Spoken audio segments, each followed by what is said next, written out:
Hello everyone, myself Mrs. Dipali Jori, lecturer in mathematics at KK Polytechnic Nasik.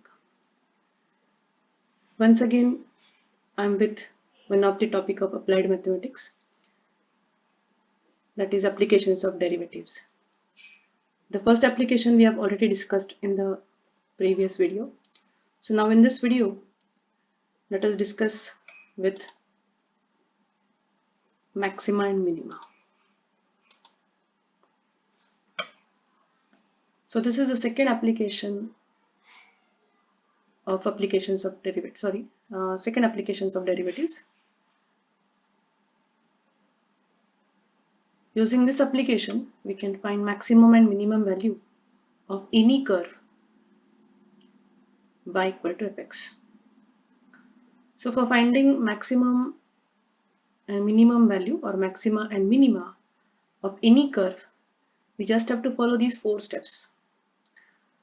So the curve is already given to you. For that curve, your first step is to find both the derivatives.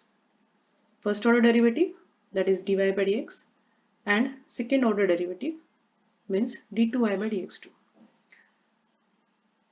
Then the second step is, remember that for maximum and minimum values both, your slope of tangent means dy by dx is always equal to 0.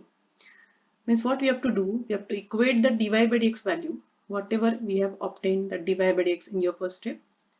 You have to equate the dy by dx with 0. Simplify that equation. Solve the dy by dx equal to 0 that equation and obtain the corresponding values of x. This is your third step. Then the last fourth step is very important.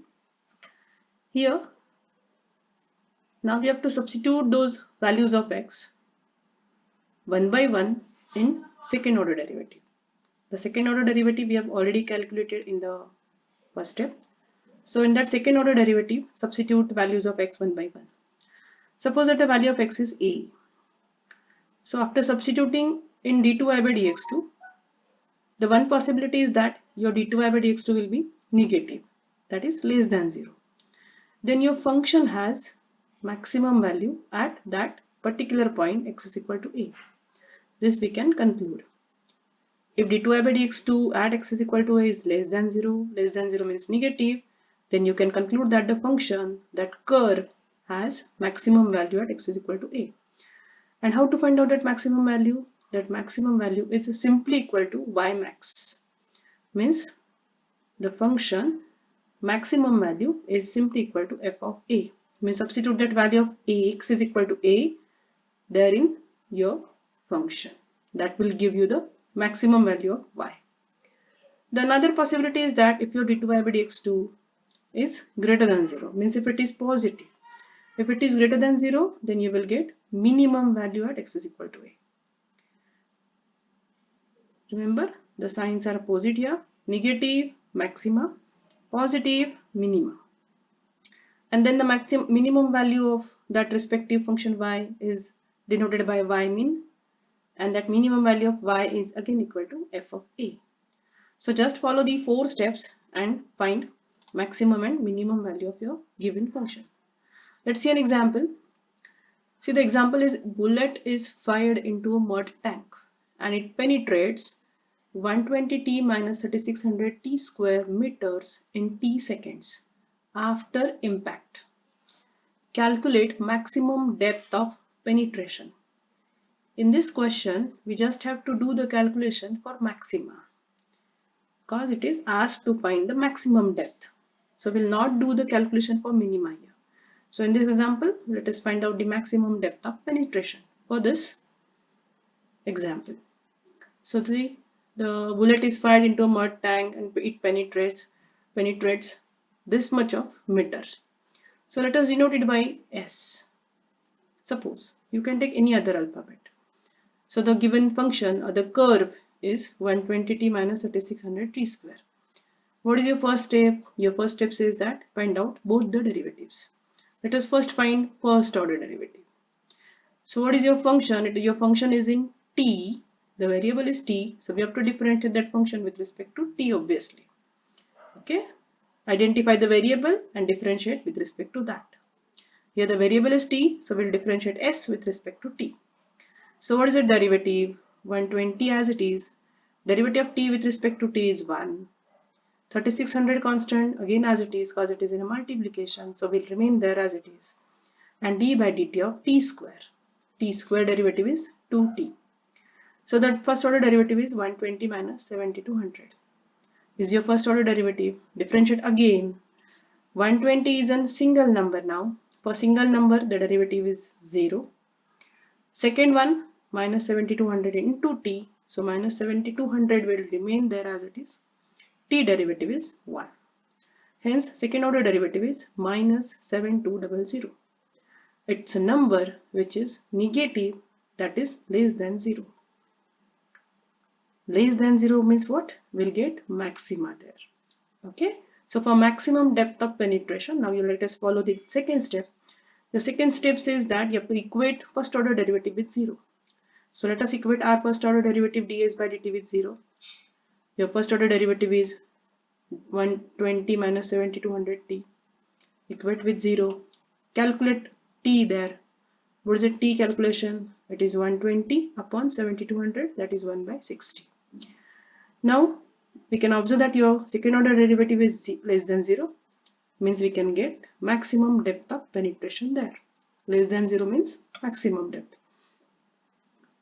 So now maximum depth, what is that maximum depth of penetration then?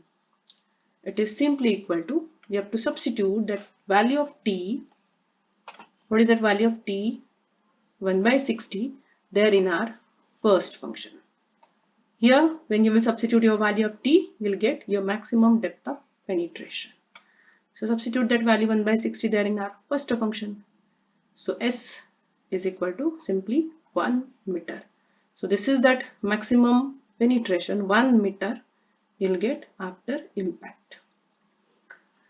Let's see one more example. The rate of working of an engine is given by the expression 10v plus 4000 upon v, where v is the speed of engine.